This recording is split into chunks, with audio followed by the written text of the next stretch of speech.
Hello everyone! Today we are trying not to lose this endgame. So imagine that you ended up in this position and you're left with a knight and a bishop, and your opponent has these two pawns and this pawn is one step away from promoting. So how can you avoid a loss here? So just to be clear, we're not necessarily looking for a win here. A draw is sufficient.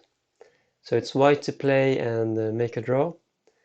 And as usual, there's only one line that works. So pause the video and see if you can find it, and then come back when you want to see the solution. Good luck.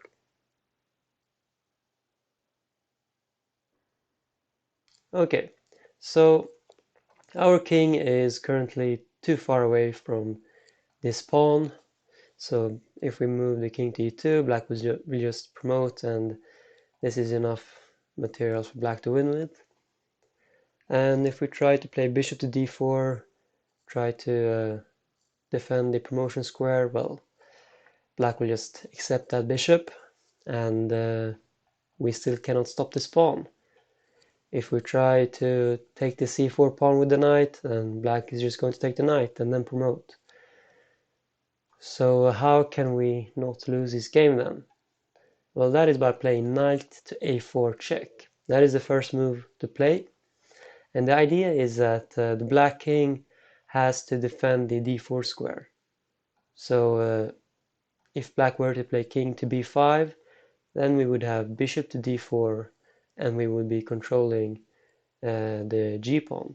So if black were to take the knight, we could play king to c3, and yeah, we are making a draw here. So after knight to a4 check, black would have to play king to d5.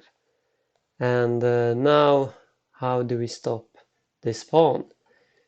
Well, if we try to play knight to b6 check, then black is just going to play king to e4, and now the king is getting into action. The king will help this pawn to promote. So that is not good for us. So how can we stop this pawn? Well, that is by playing bishop to d4 in this position. And you will see soon why. So what happens if black captures the bishop? Can you find the saving move for white here? So the idea by playing bishop to d4 was to free up the c3 square for the knight.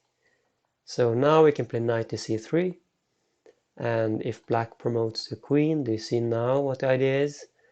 It's to play knight to e2, forking the king and the queen.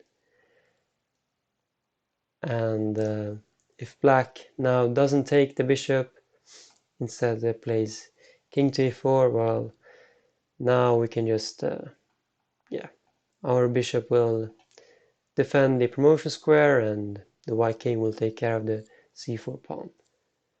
So it doesn't matter what black does here, c3, then we can just play knight takes c3 with a check.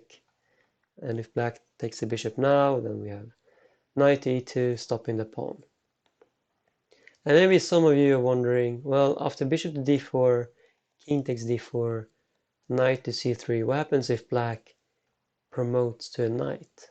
Because now we don't have a fork for our knight anymore, and now black has a knight and a pawn, right? Yes, but the thing is that we will be able to stop this pawn. So it will take a lot of moves maybe, but we will be able to eventually capture the pawn with our knight, and that will be a draw. So this endgame is not winning for black, but it is a nice idea.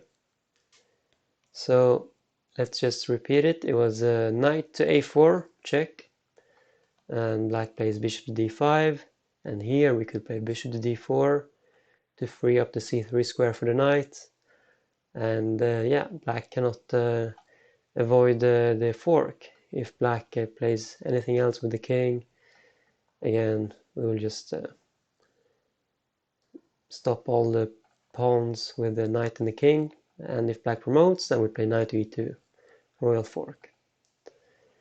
If you found any of this, let me know in the comments, and I will see you in the next puzzle. Have a nice day. Bye.